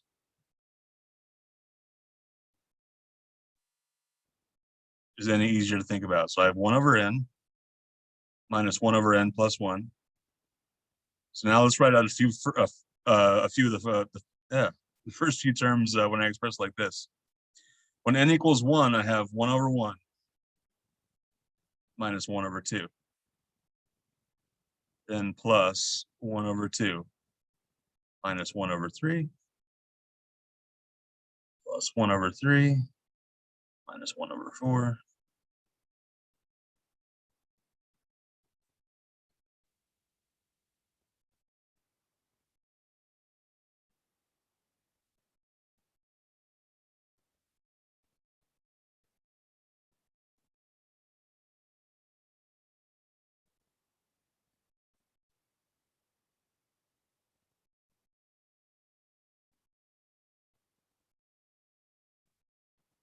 So what's happening as I write out these terms? Do you notice anything?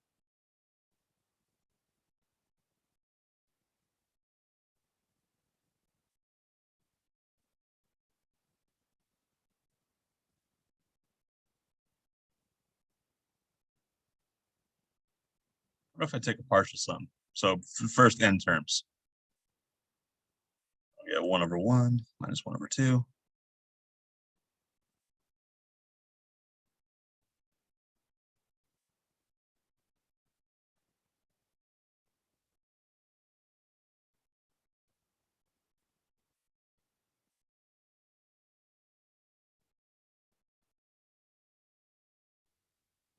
Oh, that's just 1. 1 plus 1/n plus 1, right? Yeah, it's going to end up being that. So I'm going to write the last two terms here. Because if you kind of look at the way these terms combine, so starting at the far left, you'll see I have a -1/2 and a +1/2, then a -1/3 and a +1/3. So basically, what you're going to have left, because everything is going to, almost everything is going to cancel out like that. And basically what you have is this. This partial sum is equal to 1. Oh, this should be a negative sign. 1 minus 1/n plus 1.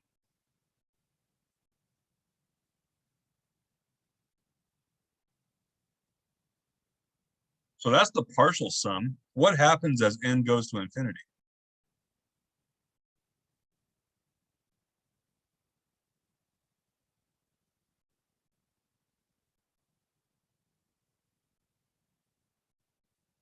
So basically, what's the limit of the partial sum?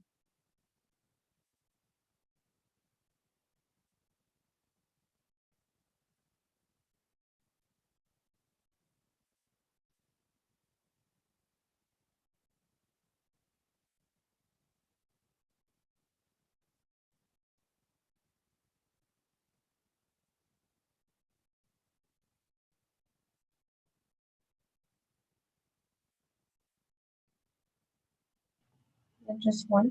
It's just one. Yeah, that second term doesn't go to 0. And this is a specific type of series. This is called a telescoping.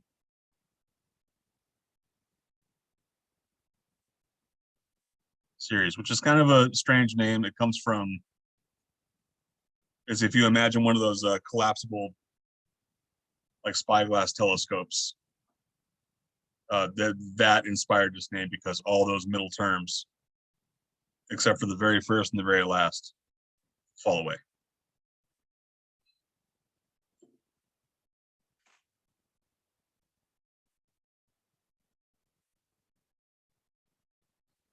All right, let's keep on going. So we want to show that this series right here, and this is a specific series that you'll sometimes hear called the harmonic series.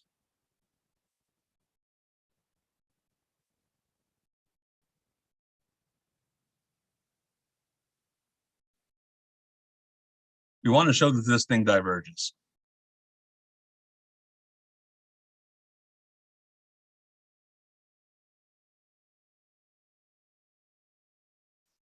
So again, let's just take a look at how this, basically, let's start building this this series. This becomes 1 over 1.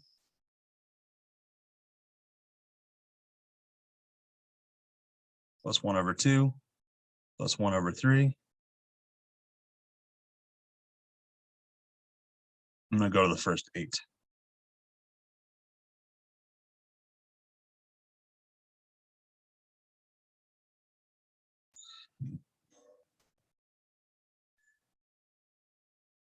And I'm going to compare this with this other series.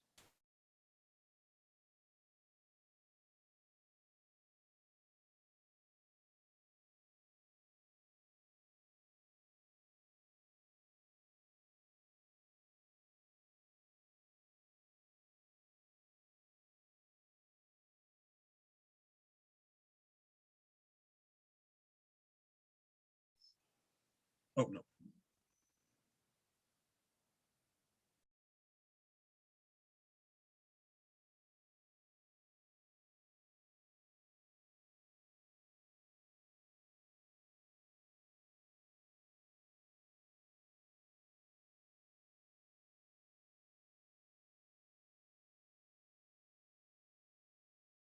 So I'm interested in the series on top, but I'm going to compare it in the meantime to the series on the bottom. So if I compare kind of these bracketed sets of terms, my 1, 1/2, then these next 2, then these next 2, I have 1, then a half, then a half, then a half. But the denominators on the bottom are at least as large as the denominators in that top series. And the reason I bring up this other sequence is this.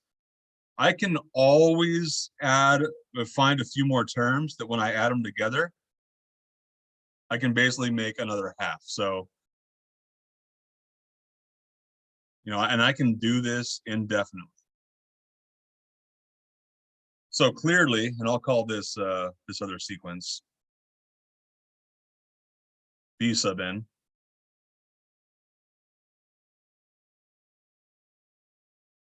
Clearly, B sub n diverges.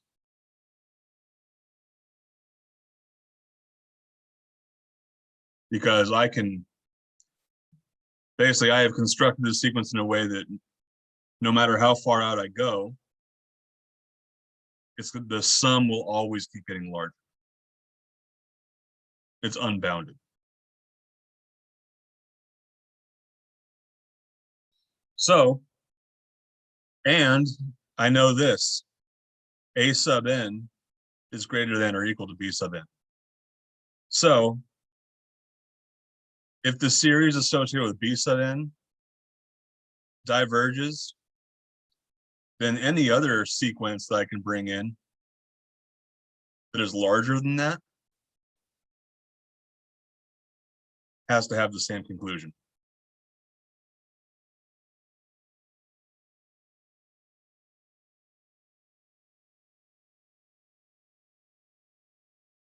Now, the reason I bring up this sequence is this. What is the limit as n goes to infinity of not the series, but the sequence?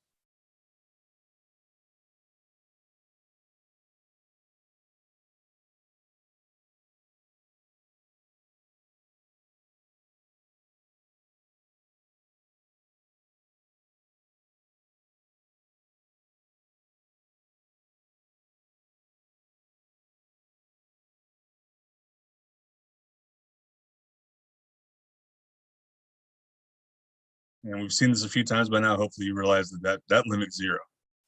So even though the limit of the sequence is 0, the series does not converge. That sum doesn't exist.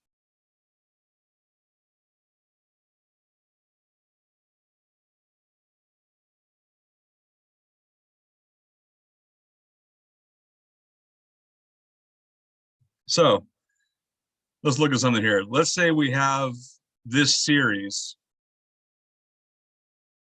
that converges.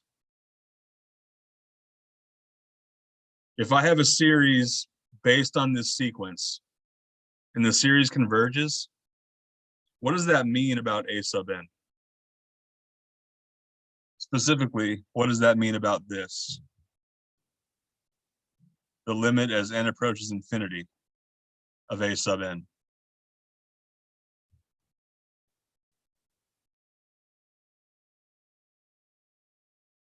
And to think about this, let's kind of think about how series work. There's some sequence A sub n. And to find that series, I'm going to take all the terms in A sub n and I'm going to add them all together. So I'm already telling you that that series converges. So that means I'm going to add up an infinite number of terms. And even though I'm adding an infinite number of terms, I'm going to get a finite number. If that's true, what does that mean about A sub n? What am I eventually just going to be adding on to? What am I eventually going to be adding to my series? If it's really just going to stay the same.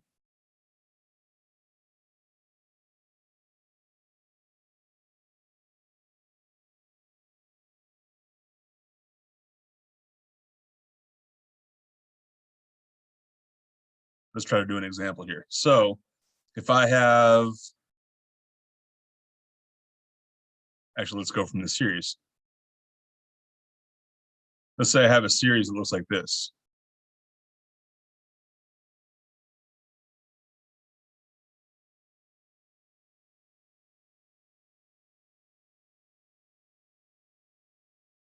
So this is a geometric series, and based on the kind of things we've done, I know that I can add these things all together forever, and I'm eventually going to get 8. But this is an infinite series. So I'm adding an infinite number of terms together. So basically, at some point far, far in the future, my sum is already 8. And then as I add another term from A sub n, I get 8 again. So basically, I'm adding zeros in essence That's why my series converges. It never gets any larger because I'm just adding, all I'm getting from the sequence are zeros. So if I have a series that converges, then that means that underlying sequence not only has to converge, but it must converge to 0. If you have a sequence that converges to, let's say it converges to 1, then basically you're going to have a series that, you know, as n goes to infinity, you're going to be adding +1, +1, +1, +1. That's never going to converge. The only way the series can converge is if the sequence goes to 0. So this is another one of our important theorems here, the divergence theorem. If your series converges, so basically that sum, that infinite sum of all your terms in A sub n, if that converges, then the sequence itself has to converge to 0. That must be true.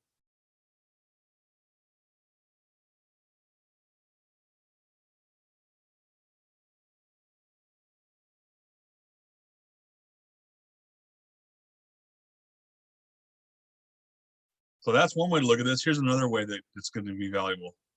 And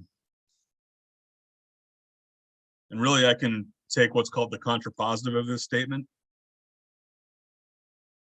So if the limit of the sequence is not 0,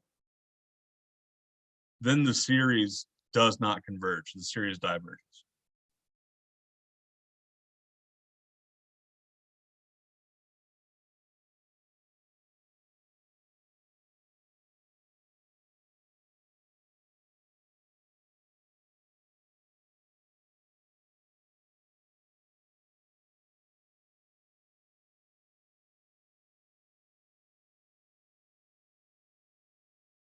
Any questions there? All right, let's try to use this thing. So I want to show that this series right here diverges.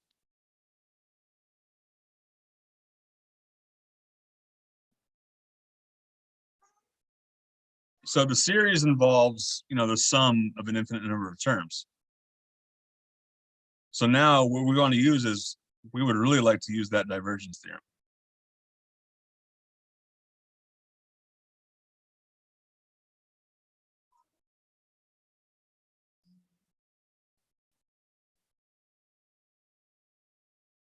So I'm already telling you this series diverges. So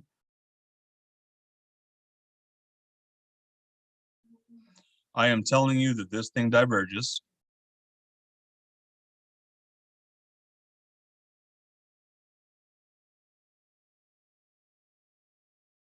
Actually, that's not the right direction I want to go. So let's say I just want to look at the sequence. So the sequence A sub n equals n squared over 5n squared plus 4.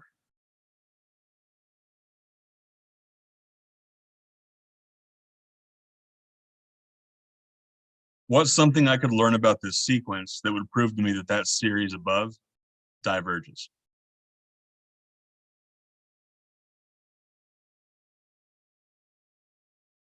Based on the divergence theorem that we just looked at.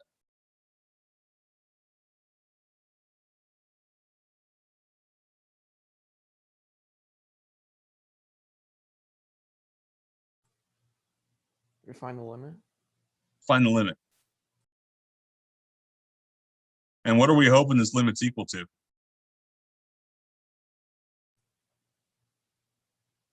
Not 0. Anything but 0 is fine. All right, so how do I start finding this limit? What can I do from here?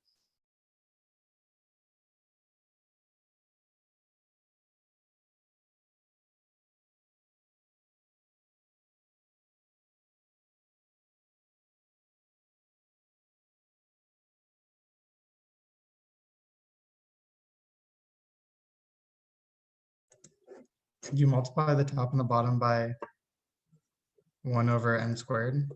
Okay, that's a good idea. So if I multiply top and bottom by 1 over n squared, I get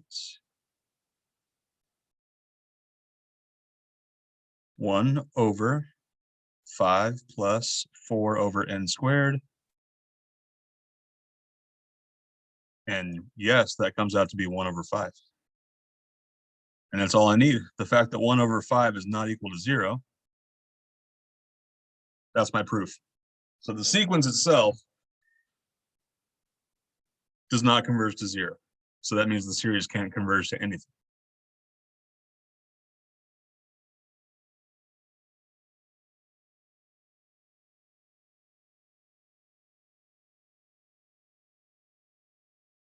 Any questions there?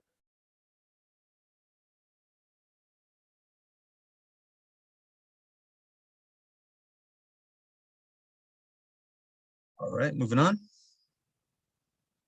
I want to find the sum of this series here.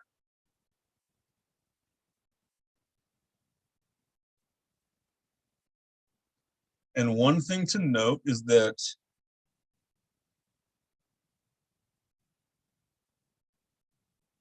if you keep in mind all of the kind of limit laws that I showed you, for sequences, they all apply to series as well. Remember that a series is directly related to a sequence of partial sums. Right? And a sequence of partial sums is a sequence, so you can use all those laws again. So we can really do this with things that I've already looked at. So this series here is equal to this. The sum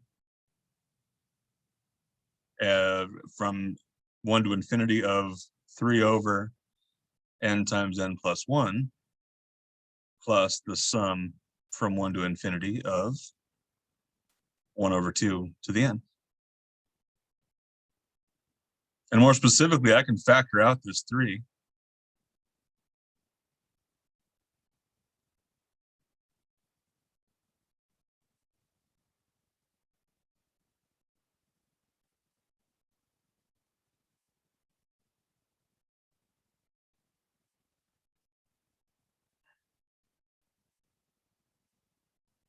Do I know what either one of these series is equal to?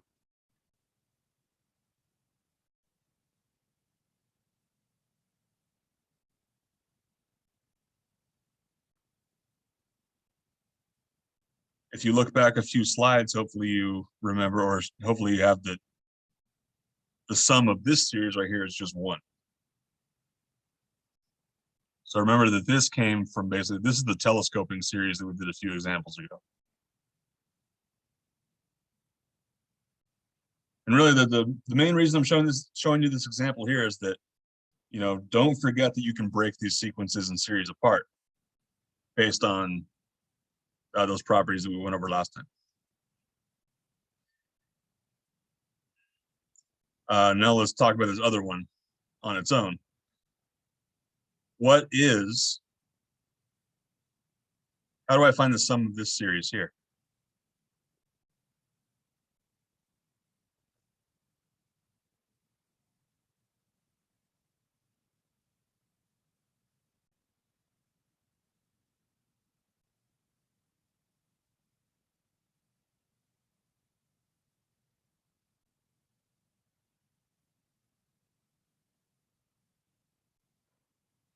What kind of series is it?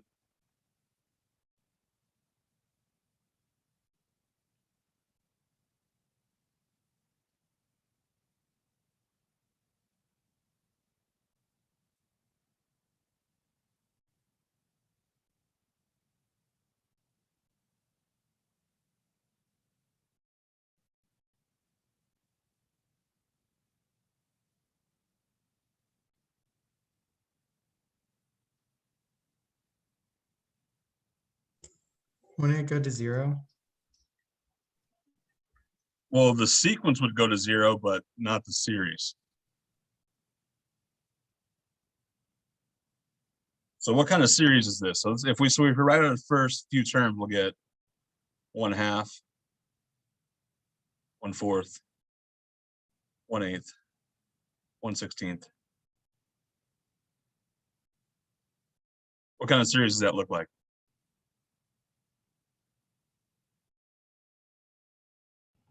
Geometric series. This absolutely is geometric. So I can get this sum from sum of a geometric series, provided that its common ratio is makes it convergent. What's the common ratio of this geometric series?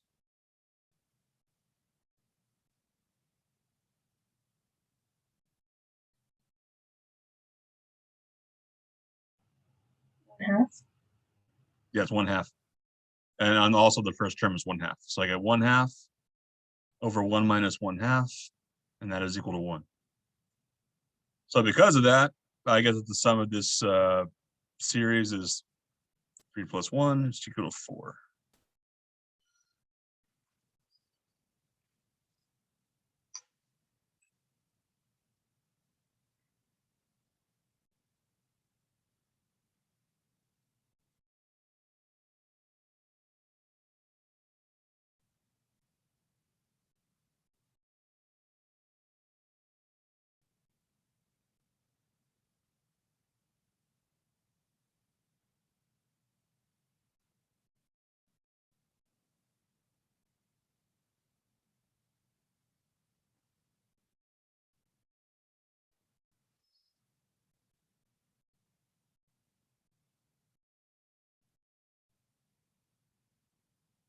All right, any questions here?